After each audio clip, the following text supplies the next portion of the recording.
que os povos indígenas seria melhor para eles, entre 50 aspas, se civilizarem, se tornando parte do Brasil moderno, ou seja, que o que existe para ser conservado, estou dizendo a mentalidade da época, a gente está falando de gente de 40 anos atrás, 45, 50 no máximo, seria, não, preservar a natureza, mas os povos precisam entre 50 mil aspas, se civilizar. Então não havia nenhuma sensibilidade em relação à importância colossal de preservar todo esse conhecimento dessas sociedades.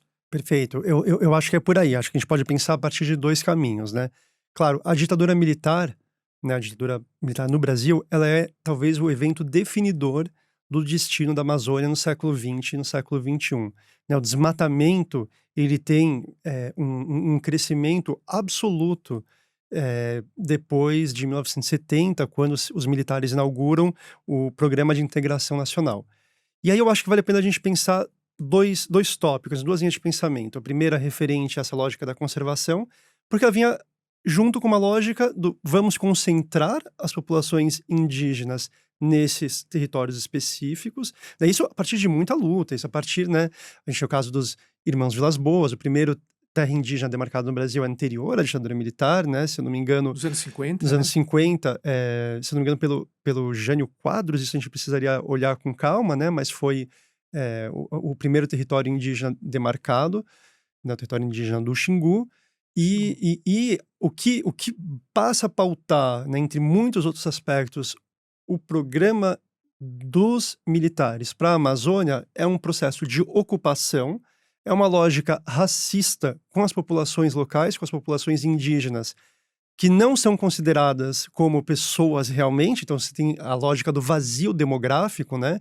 E aí todas essas reflexões dos militares, né, de ocupar a Amazônia para não entregar, né, um receio de que uma potência exterior pudesse vir ocupar a Amazônia, mas também uma lógica de substituição de população.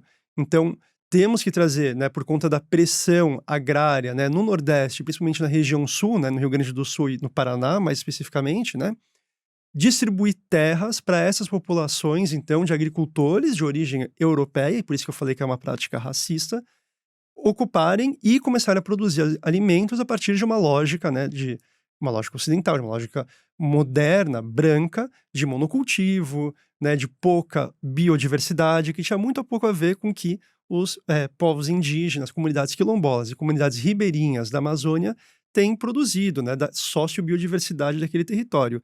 E aí, mais importante também a gente levar em consideração que esse projeto dos militares, ele previa uma lógica dicotômica. Ou seja, aqui é tudo preservado, aqui a gente preserva tudo, e aqui a gente faz terra arrasada, aqui destrói tudo.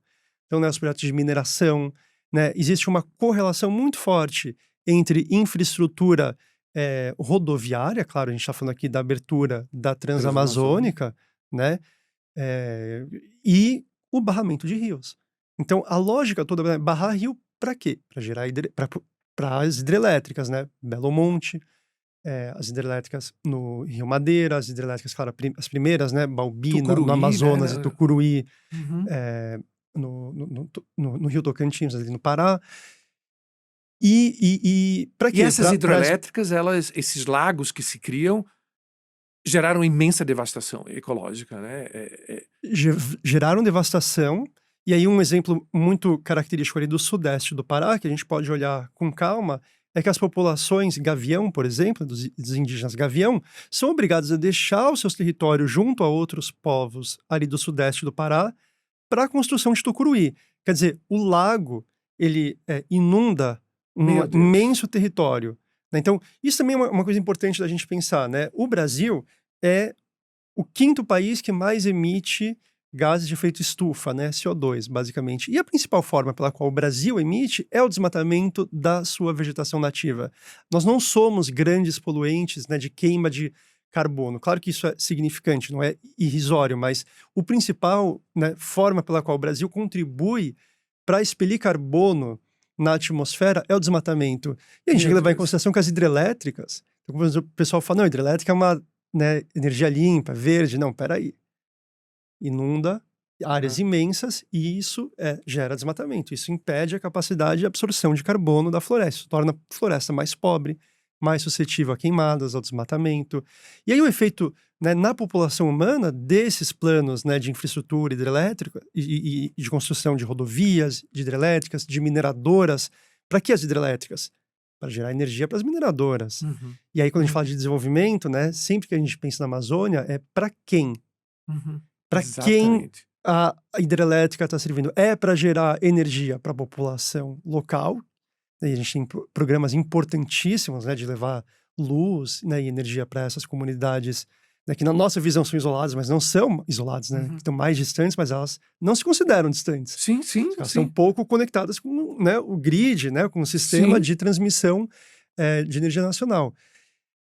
Mas o ponto que eu queria chegar é que todas essas obras de infraestrutura significam um aumento talvez sem precedentes da violência contra os povos indígenas. Então a gente tem na ditadura relatórios importantes, o relatório Figueiredo, o relatório da Cruz Vermelha, são relatórios que indicam, e o próprio relatório da Comissão Nacional da Verdade, indicam a dimensão da violência, do número de assassinatos contra a população indígena.